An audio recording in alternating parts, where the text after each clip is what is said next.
Hi hello and welcome to நித்ய நளினம்.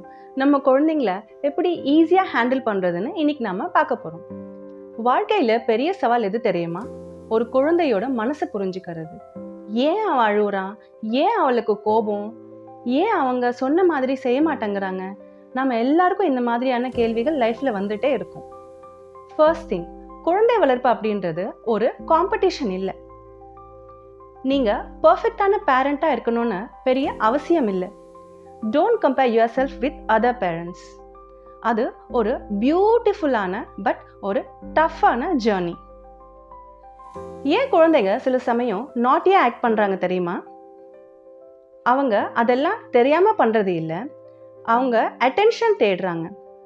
ஒரு குழந்தை அடுத்தவங்களுக்கு முன்னாடி சத்தம் போடுறாங்கன்னா அது உங்களுடைய அட்டென்ஷனை சீக் பண்ணுறாங்கன்னு அர்த்தம்.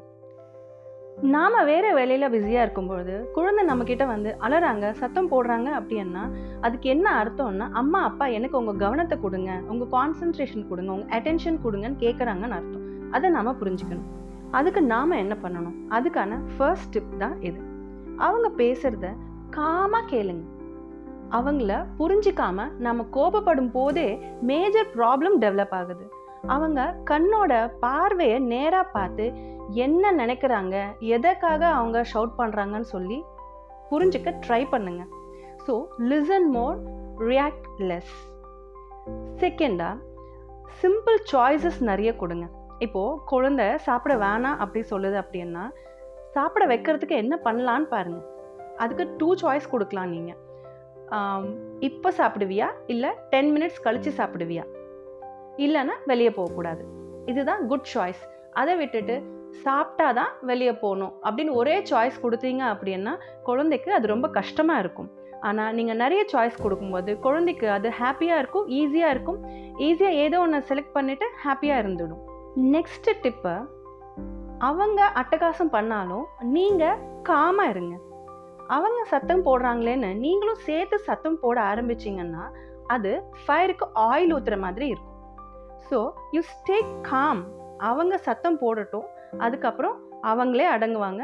அவங்க நம்மக்கிட்ட வந்து என்ன வேணுமோ அதை கேட்பாங்க. குழந்தை வளர்ப்புன்றது ஒரு கனெக்ஷன் ப்ராசஸ். வெறும் ரூல்ஸ், ஷவுட்டிங்கு, பனிஷ்மெண்ட்ஸ் மட்டுமே கிடையாது. லவ், பேஷன்ஸ், அண்டர்ஸ்டாண்டிங் கூட சேர்ந்தால் தான் ரியல் சக்ஸஸாக இருக்கும். ஸோ நெக்ஸ்ட் டைம் உங்கள் பேஷன்ஸ் கடைசி கட்டத்தில் வந்தால் உங்கள் குழந்தைய பார்த்து ஒரு டீப் பிரீத் எடுத்துக்கோங்க. அதுக்கு மேலே ஒன்றும் பண்ண வேண்டாம், குவைட்டாக இருங்க, எல்லாமே நல்லபடியாக நடக்கும். நாம் எல்லோரும் பர்ஃபெக்ட் பேரண்ட்ஸ் கிடையாது, ஆனால் பெட்டர் பேரண்ட்ஸ் ஆகிறதுக்கு நம்மளால முடியும். இந்த விஷயங்கள் எல்லாமே நமக்கு தெரியும். ஆனால் இந்த சிச்சுவேஷனில் நாம் இருக்கும்பொழுது யாராவது நமக்கு எடுத்து சொன்னால் அது ஞாபகப்படுத்தினா ரொம்ப நல்லா இருக்கும். அதுக்கு தான் நான் இங்கே இருக்கேன். இது உங்கள் மனசுக்குள்ளே ஒளிஞ்சிட்டு இருந்த ஒரு சிம்பிள் ரிமைண்டர். நான் சொன்ன விஷயங்கள் எல்லாம் உங்களுக்கு பிடிச்சிருந்ததுன்னா லைக் பண்ணுங்கள், உங்கள் ஃப்ரெண்ட்ஸ் கூட ஷேர் பண்ணிக்கோங்க.